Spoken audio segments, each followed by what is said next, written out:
रिश्तेदारियों में बहुत औपचारिकताएं होती हैं मेरे भाई। रिश्तेदारी में ऊंच नीच की बातें होती हैं। रिश्तेदारी वो होती है, कोई मुझसे पूछे कि रिश्तेदारी महान होती है या दोस्ती, तो मैं पुलक सागर कहूंगा रिश्तेदारी छोड़ सकता हूं, लेकिन दोस्ती सबसे बड़ी चीज हुआ करती है। दोस्ती में कुछ ऊंच नीच नहीं होता है। दोस्ती में, रिश्तेदारी में तो रिश्तेदारों से संभल संभल के बोलना पड़ता है। हमको पूछा नहीं, हमारा सम्मान नहीं किया, हमारा, ये रिश्तेदारियों के लफड़े हैं। हम उनके घर गए, हमें पानी को नहीं पूछा।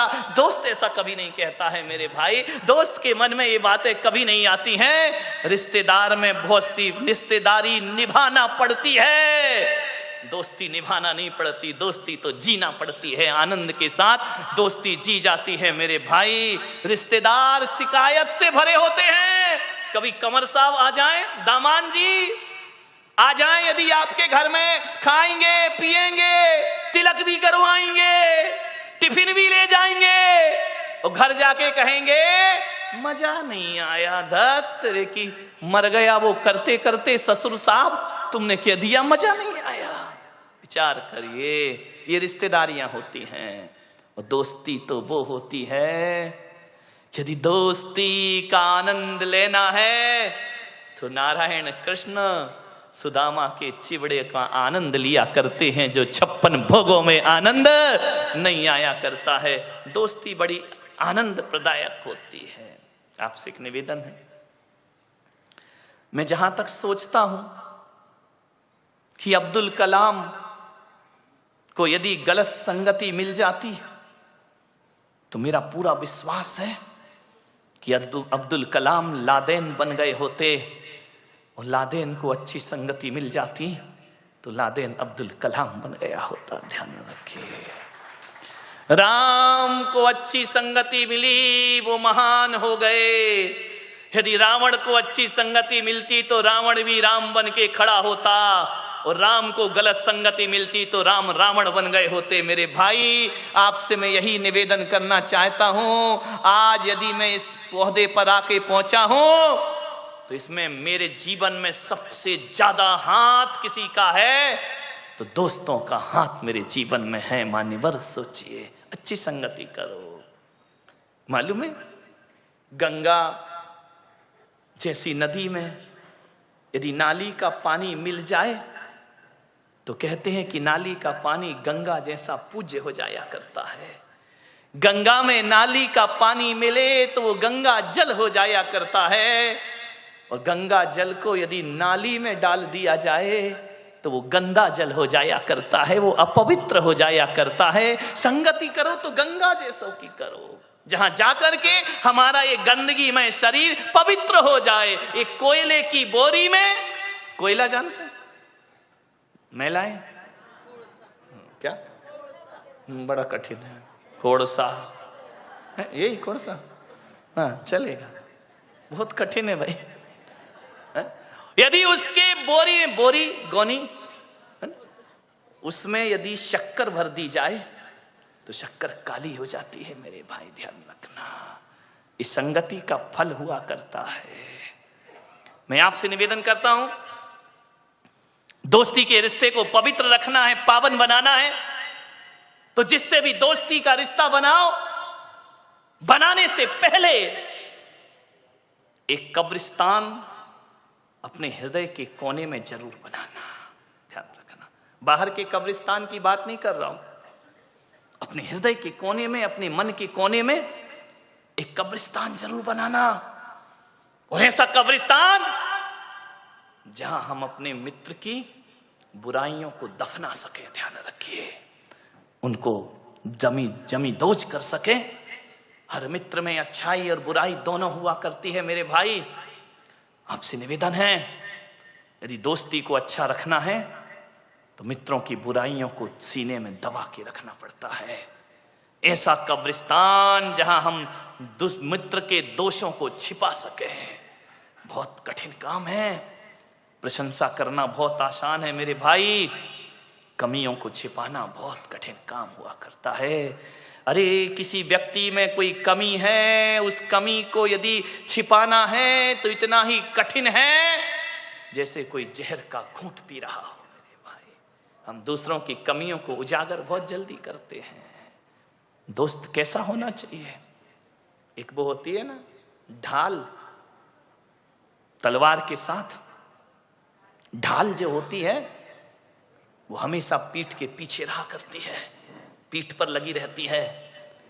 लेकिन जो ढाल जो पीठ पर है, लेकिन जब उसका दोस्त रणभूमि में खड़ा होता है और जब उस पर तलवारों से आक्रमण होता है तो पीछे की ढाल छाती के सामने आ जाया करती है।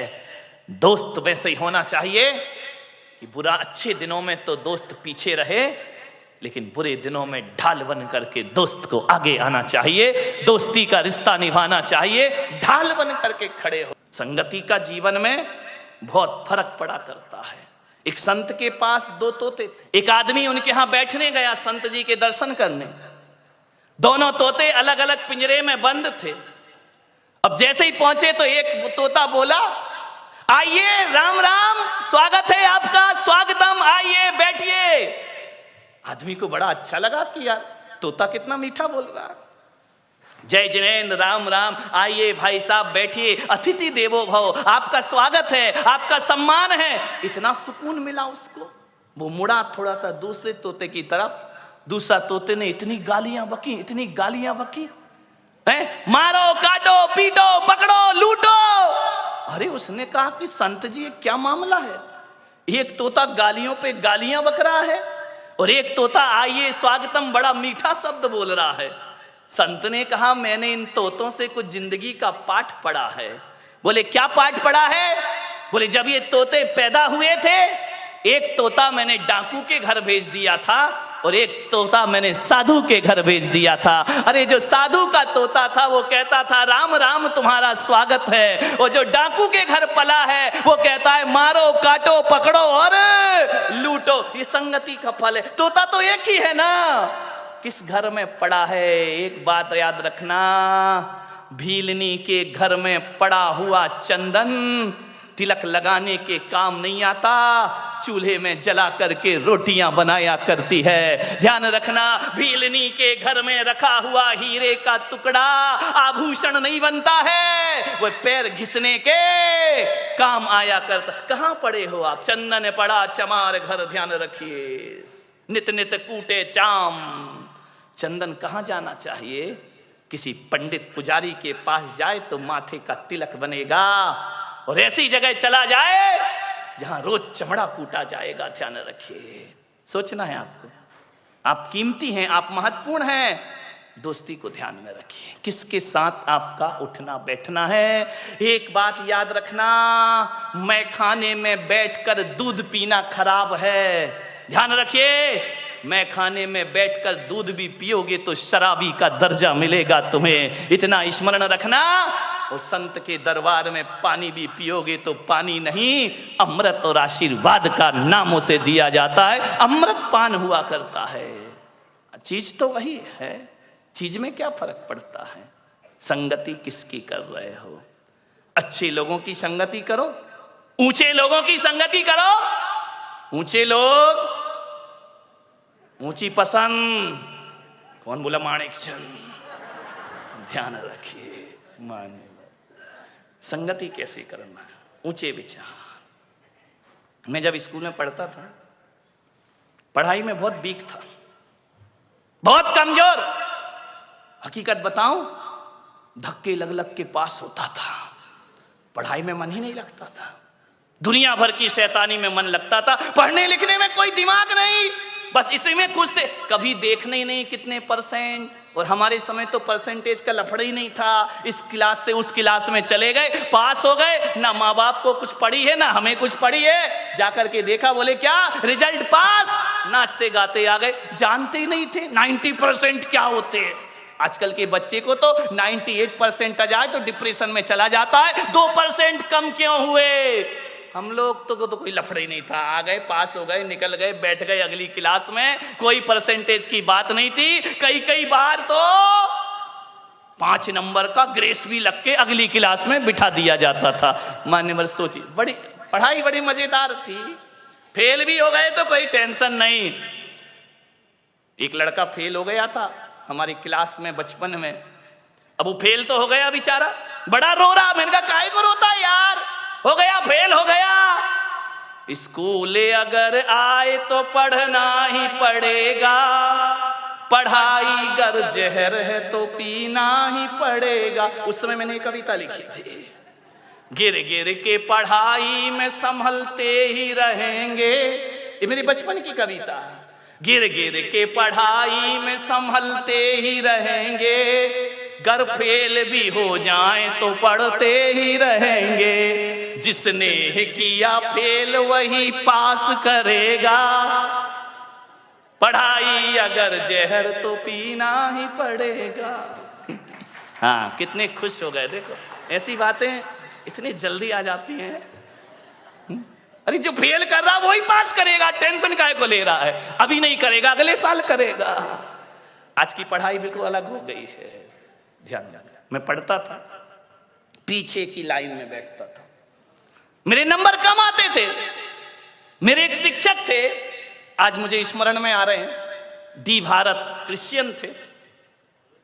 वो मुझे बहुत प्यार करते थे बचपन में। वृद्ध थे, रिटायर्ड होने के बाद भी वो स्कूल पढ़ाते थे कि मैं सरकार की पेंशन जो मिलती है ना, ये फ्री में नहीं खाऊंगा, जब तक हाथ पैर चल रहे हैं स्कूल रोज आऊंगा। ऐसे वह शिक्षक थे। उन्होंने एक दिन मुझे बुलाया कि इधर आओ, तुम देखने में तो बड़े अच्छे हो। उस समय तो मैं अच्छा ही था। क्यों, अभी गड़बड़ लग रहा हूं क्या? ध्यान रखिए। उन्होंने कहा इधर आओ, तुम पढ़ते लिखते क्यों नहीं? मैंने कहा पढ़ता तो दिमाग में कुछ नहीं चढ़ता है। बोले नहीं चढ़ेगा। मालूम है, मेरी संगति खराब थी, गलत लोगों के साथ पीछे की सीट में बैठता था, मस्ती करना, टीचर पढ़ा रहा है एक दूसरे की छेड़छाड़ करना, टीचरों के नाम रखना उल्टे सीधे। अब स्कूलों में तो यही होता है, और क्या करोगे? उनको चिढ़ाना, उनकी नकल करना, वो चले गए तो ब्लैक बोर्ड में उनका चित्र बनाना, चित्र बना रहे सर का बन गया बंदर का। बड़ी आफत होती थी। उन्होंने कहा इधर आओ, देखने में बड़े अच्छे हो लेकिन काम तुम्हारे बहुत गड़बड़ है, पढ़ाई में आगे बढ़ो। मैंने कहा मैं नहीं लगता मन। स्कूल क्यों आते हो? माँ बाप भेजते हैं, आना तो मैं बिल्कुल नहीं चाहता हूं, लेकिन अब भेजते हैं तो भेजते, मैं करूं क्या? उन्होंने कहा इधर आओ, तुम्हारा पढ़ने में मन लगेगा। मैं 8th क्लास तक बहुत घटिया नंबर से पास होता था, बड़ी मुश्किल से। उन्होंने मुझे कहा आज से मेरा आदेश है, तुम पीछे की सीट में नहीं आगे की सीट में आकर के बैठोगे। पीछे की सीट पे वही बैठता है जो पढ़ाई से जी चुराता है, जो क्लास में मस्ती करना जानता है। ये आगे की सीट में जितने लड़के बैठे सब इंटेलिजेंट बच्चे हैं। और बेटा मैं कहता हूँ आज से होशियार बच्चों के साथ रहो, तुम्हारा सोच बदलेगा, तुम्हारा चिंतन बदलेगा। मान्यवर मुझे नहीं मालूम था उस समय, तो मुझे मजाक लगा कि क्या बकवास कर रहे हैं। 1 साल 2 साल जब मैं आगे की सीट में मैंने बैठना प्रारंभ किया, मेरे दोस्त थे अच्छे, उनके नाम मुकेश, प्रशांत, ये सब मेरे छोटे छोटे दोस्त थे, साथ पढ़ता था। वो क्लास में अव्वल दर्जे में पास होते थे। मान्यवर जो 3rd डिवीजन में मैं पास होता था, पासिंग मार्क, उन लड़कों की संगति करी, मेरे 60% नंबर आना प्रारंभ हो गए। क्योंकि वो लड़के मौज मस्ती नहीं करते थे, वो करते थे समय पर, लेकिन पढ़ाई के समय पढ़ाई। उनके साथ रह रहकर मैंने पढ़ना सीखा। मैं कहता हूं कि 2-3 साल की उस साधना में मेरे क्लास में अच्छे नंबर आने लगे। मान्यवर जिन लोगों के साथ जैसी संगति वैसी मति, ध्यान रखना, जैसी संगति करोगे वैसी मति हो जाएगी। आज मैं जो कुछ भी हूं, आज मैं बोल पा रहा हूं, मैं महाराज भी बन गया तो मुझ में इतना दिमाग बुद्धि नहीं थी, आज ईमानदारी से स्वीकार कर रहा हूं। लेकिन बोलने की कला यदि मैंने किसी से सीखी है, चिंतन सीखा है, तो तरुण सागर महाराज के साथ रह करके मैंने सब कुछ सीखा है। आचार्य गुरुवर पुष्पदन सागर जी महाराज के बाद यदि मेरे जीवन में किसी का सबसे बड़ा उपकार है तो तरुण सागर महाराज का उपकार है।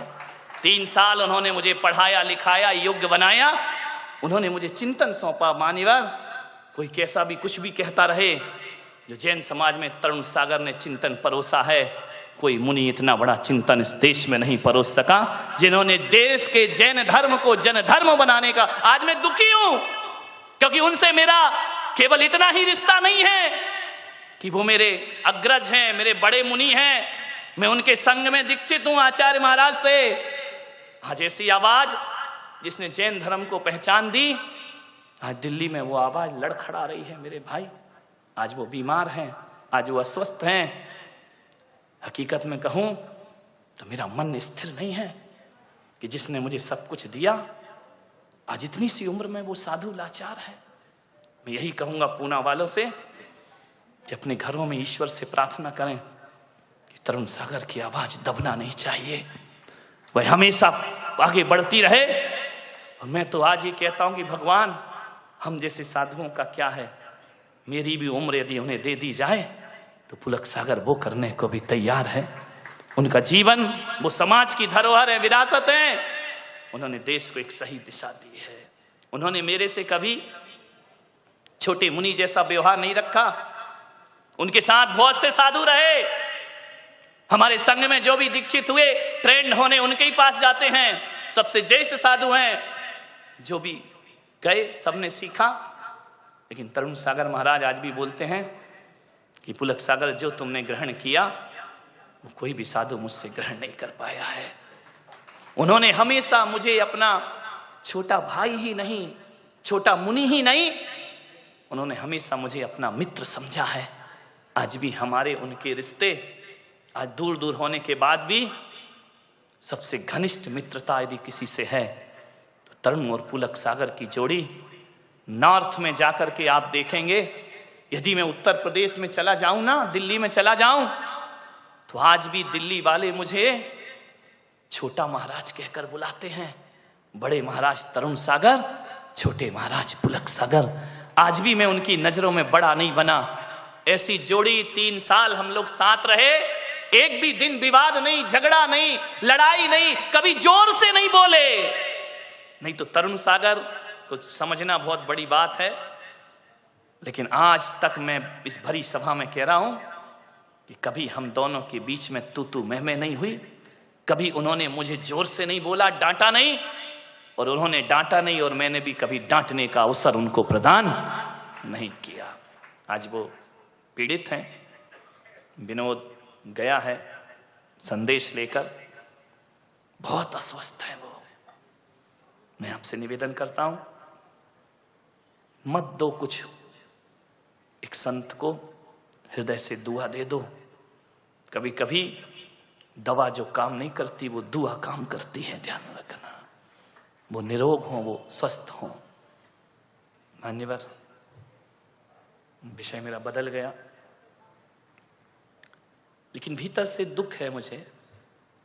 साल भर हो गए, 2 साल हो गए उन्हें परेशानियों को झेलते झेलते। यहां से भी गए थे तो बीमार ही थे। खैर, मैं इतना ही कहूंगा कि जिंदगी में दोस्ती हमेशा याद रहती है।